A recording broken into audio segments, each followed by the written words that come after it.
Well, now we want to turn our conversation to really attempting to understand anxiety. A lot of clinical research has gone into just understanding the presentation of anxiety, and from where you sit, someone comes in and says they have anxiety.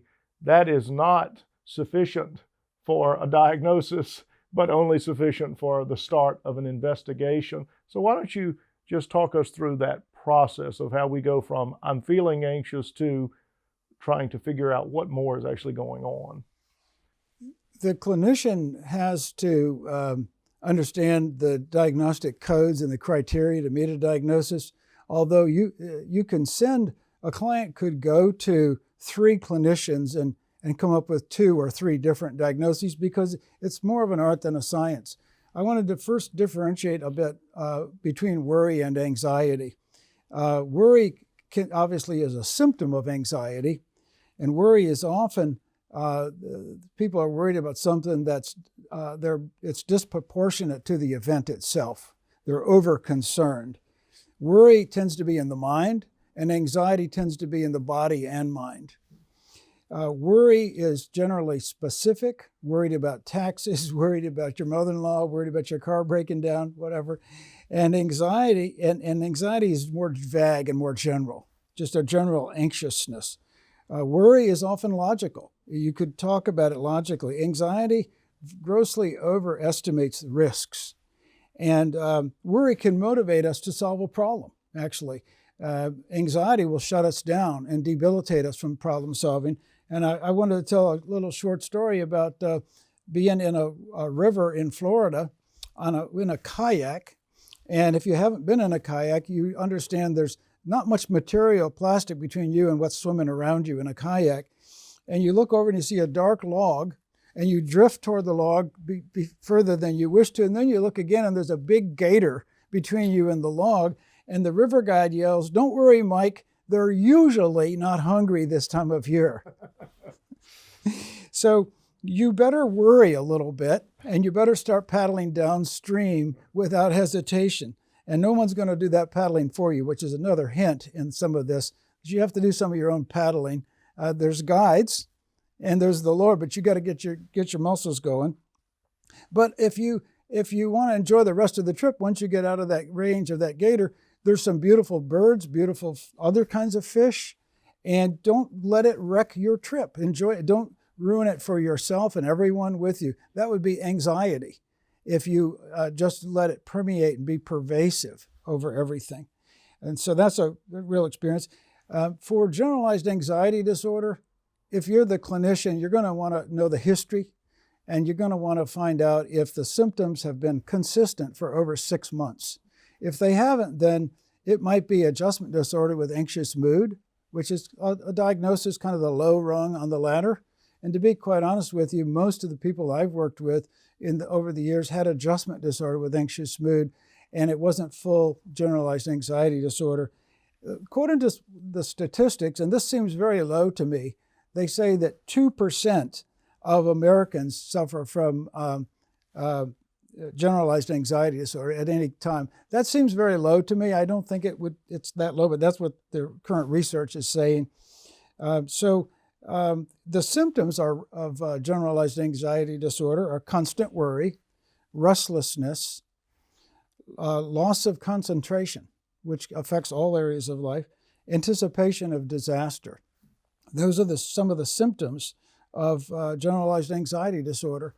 And then under anxiety disorder are phobias and panic disorders. And they have some of the similar symptoms, but they're not the same. A phobia tends to be a fear of a specific situation or a specific thing. It's the fear that's beyond any reasonable amount of danger or risk. Phobia sufferers usually recognize that it's irrational, but they still suffer from the phobia until they get treatment. Panic attacks are typically not triggered by a specific event. They come upon a person suddenly and unpredictably. And they then the person develops a fear of when's the next one going to happen and embarrass me. So they have fear of the next panic attack. shortness of breath, sweating, sleeplessness. Women, by the way, suffer from panic attacks twice as often as men.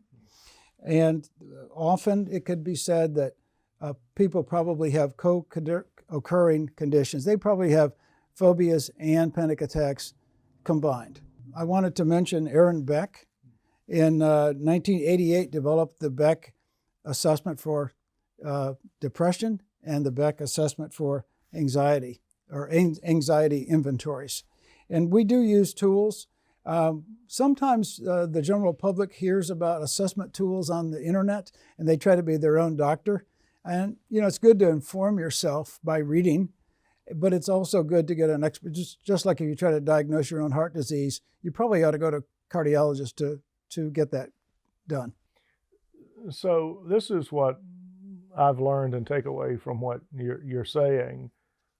First of all, the worst thing someone can do is when they start, maybe I ought to retract that, something very unhelpful for them to do once they start feeling anxious is to Google it and then to start attempting to match the labels they find on the internet with themselves. That's become very much the case. What you said, and I reiterate, and I've come to experience this myself. If you go to 2 or 3 credentialed, good, thoughtful, experienced therapists, you may get a variant of diagnosis, because much of these are differences in degree, and some difference in kind, but it takes a while to know a person to be able to say, well, you primarily have this. And then the other question is, I don't, while getting some level of diagnosis is good, labeling also can be bad. Then they become the label. Right. And some people are more equipped, some people are more emotionally secure to accept a diagnosis. And that's a very important point, that if you're a friend and you have knowledge, if you're a healthcare provider or a friend or a pastor or a counselor, and you have knowledge that somebody probably meets the criteria, you need to determine or discern, are they ready to hear that? Is it good timing for them to hear that? And is it going to be helpful to them or destructive to them? That's very important.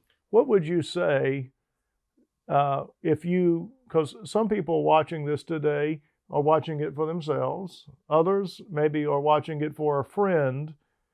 How would you discern whether or not a person is ready to hear, well, I think you have generalized anxiety disorder, or you have panic disorder, or you have a specific phobia? How would you discern if people are ready to hear that? Well, you would want to know a little bit about it. You'd want to know, does this person generally become defensive if someone just mentions that your tie doesn't match your sport coat, something small? Do they become upset, tearful, defensive? Then you're going to want someone that they already trust to deliver that message to them, in a safe environment where they won't feel exposed and publicly embarrassed. So you really do have to do the best you can, and you may have to talk to someone who knows them better. If you have a good relationship with them, then you may take a chance and say, I love you and I care about you. I just want you to think about this possibility. On the flip side, sometimes knowing what's going on one person, it can be devastating. Right. But on another hand, someone can say, well, finally someone understands what's going on with me. Right. It's like some people, I know when they even learn I have counseling training, they start hiding, like, oh, what are you seeing in me? And they're almost afraid that I might be able to secure a diagnosis. My thoughts are this, is if whatever's going on in you, we have no clinical research on, then you're really in a world of hurt, because we have no tools. If we actually say, well, what you have or what's going on in this situation is reasonably common, like this percentage of the population has that, then that's good. And you can almost always tell them it's treatable. Right. And that with the right care and the right level of work on their part, because it is a teamwork effort. That's one thing we want to say, that you don't walk into the office and have your pastor or your counselor fix you, or your spouse doesn't fix you and can't fix you. You have to do the work, just like you got to paddle yourself away from the alligator in the river. But it helps to have some coaching and some reassurance. It helps to have a paddle.